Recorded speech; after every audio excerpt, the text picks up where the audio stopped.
I'm Dave Cable, and you're watching Carolina Chronicles, and I'm about to tell my story. I was raised in northern New Jersey, went to Rutgers University, from there into the Air Force as a pilot, and I was taken out of my pilot's class with one other man and sent to instructor school, which I hated because I wanted to go overseas with a bunch I'd trained with. But nevertheless, that's what I did for the rest of the war, training boys in Mitchell bombers, B-25s. And after the war, I went with a great 3M company as a salesman. And after a few years, I was promoted, became a sales manager. And after a few years after that, I was asked to go over to England and start a new operation there. Eventually, they offered me 3 years to take my family. Well, I was there a lot longer than 3 years, but I enjoyed the work. My family was with me. Our 3 girls entered schools over there. They were quite young at the time, and everything was great.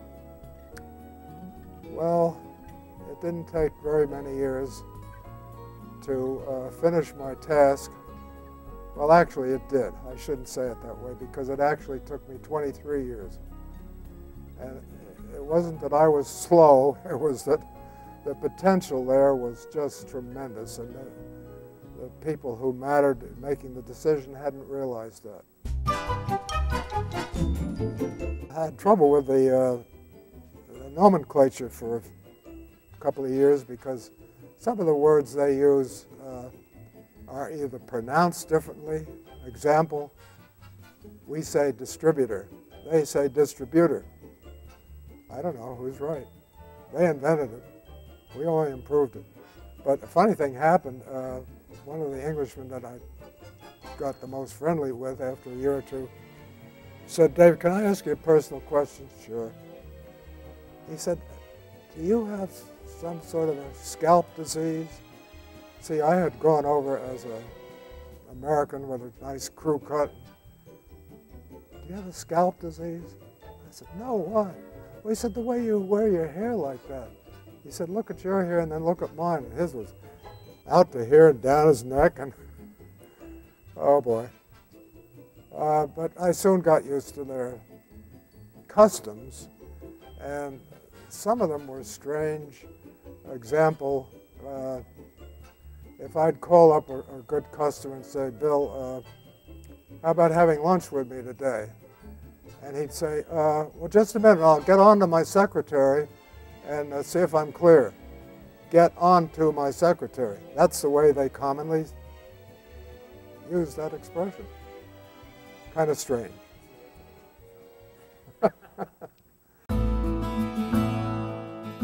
Anyway, finally it was time to go back to the States, and in the meantime I had purchased an absolutely gorgeous 50-foot catch sailboat, catch 2 sails, 2 masts, 4 sails usually. 1 year old I found it because of illness of the man that had it built, and I put together a crew with 3 of my male friends, all experienced sailors, and off we went one October, after having listened to the Weather Bureau tell us that the conditions were just fine. Well, they were absolutely, totally wrong. And 6 or 8 hours later, we were in the middle of a gale which lasted 2.5 days and ripped one of our best sails up forward. So as the weather cleared, after we got through the storm, we decided we had to get that sail down and put up another one. And it was all tangled up at the top, so I hoisted one of my mates up on a boat, what they call a bosun's chair, and he was up there trying to untangle things, and all of a sudden he said, "Say, look over at the horizon," and here came a huge ocean liner. And it came within about a quarter of a mile of us, and hove to, and it turned out to be the QE2 of all things. And I talked to them on my handheld radio, and they said, "Is anybody hurt? Are you all right? Do you need any sort of supplies?" "No, we're fine. We're just great. We're just trying to get the sail untangled that the storm did us dirty." It really fouled us up.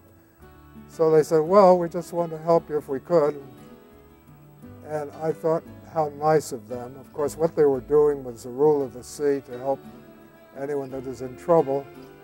But they had a secondary objective, and that was to provide entertainment for their passengers, because the rails were just lined with people watching, not expecting to see a sailboat out in the middle of the Bay of Biscay. And off we went for our first land destination, which was the Gran Canaria Island, down off the coast of Africa. We had expected to stay there, awaiting the trade winds, which start up about that time of year and blow for 6 or 8 months. And so we toured the island, rented a car, bought some provisions for the boat, had the sail mended by an expert, and a week later, up come the trade winds as promised. So we set off to cross the bounding main. And it was a very strange feeling to look back at the land, watch the sunset, and feel that we were undertaking something we had never done before. Then one incident happened one day when I was on the wheel. We crossed a pod of whales who were just cruising along, and they were going diagonally to our course, and we cleared them all right. But after they got clear going off toward our port bow, off the port bow, one of them turned around and came back. And this was really the only scary part I had.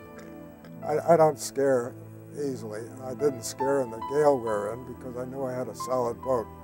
But this scared me because this fellow was almost as long as the boat. And he came back and circled the boat 5 times, each time looking up with this great glaring eye at me. And, you know, really, it was only about 8 or 10 feet away from me, the side of him, right close to the starboard side of the boat.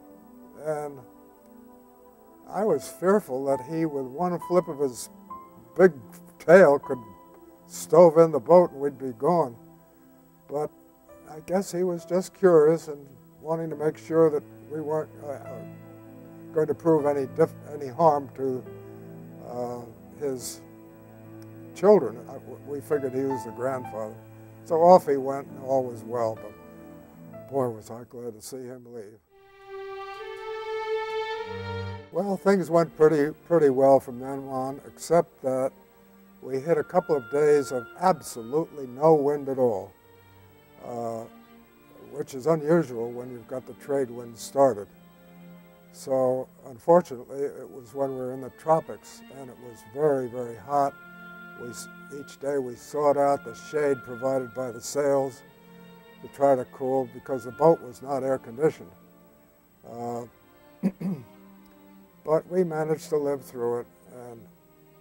And one of these nights when we were becalmed, I was on watch, and I noticed something that I don't think I will ever see again in my life, and that was that the sea ahead of us was so flat, dead calm that you could see the star reflected in the light, the star from the heavens way forward of us, reflected in a path on the ocean that didn't even shimmer. It was just stationary, like it was a painting. Never saw that before.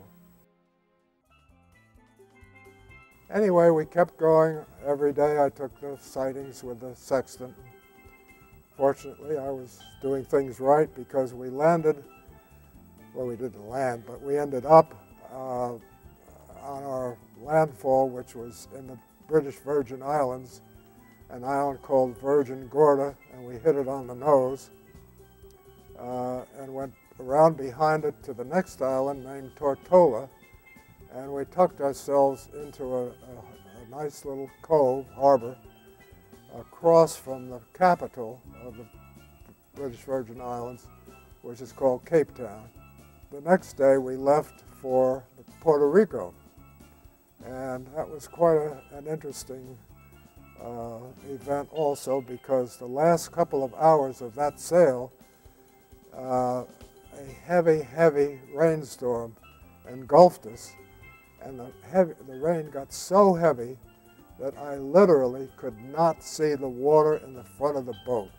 I couldn't see it. Fortunately, we had radar. It was pitch black, pouring rain, a light fog, but the radar showed us the shoreline, and we just kept going, maybe an hour, and I spotted the openings to the harbor at Puerto Rico, with a big castle up on the left. And then we went and found eventually, it took some doing because it was then 9 or 10 o'clock at night, but we found a marina that had an empty berth, and we stopped there in Puerto Rico for a week, rented a car, motor scooters, and toured the island, had a great time seeing everything, and came back, and then we were on our way to our final destination, which was West Palm Beach. And that took us just exactly a week of sailing what they call the outside passage, that brought us up into the lower Bahamas and through the cut over into West Palm Beach. So that's really the end of my story, except that whereas I had thought originally I'd be using this boat in the Florida waters for years, after a year or two I realized that it was not suitable to the Florida waters. It was a big, heavy cruising vessel, 29 tons. It needed a lot of wind and a lot of space. So I put it up for sale, and within a few months along came an Englishman who had been looking several years in a row in Florida, which is a great place to find used boats, and this is what he was looking for, exactly what he wanted. He didn't haggle over the price, and I sold it to him. He called up, got a couple of his friends to fly over, and they sailed it back to England. And my beautiful Sibera was gone. And the name Sibera came from the first owner who had the boat custom built, whose name was Charles Edward, and his wife's name was Elizabeth something. And he tacked IRA onto the end of the name because they were both born in Ireland. So Sibera, it stayed. I never changed it. It was bad luck to change it. So that's the way it left me. The happiest day of my life was when I married my wife when I was in the service in Montgomery, Alabama, and we had 65 years of wedded bliss and produced 3 children, all girls, eventually 7 grandchildren and 6 great-grandchildren, and they all well and happy. I have 2 doctors, 1 lawyer, and 1 company vice president.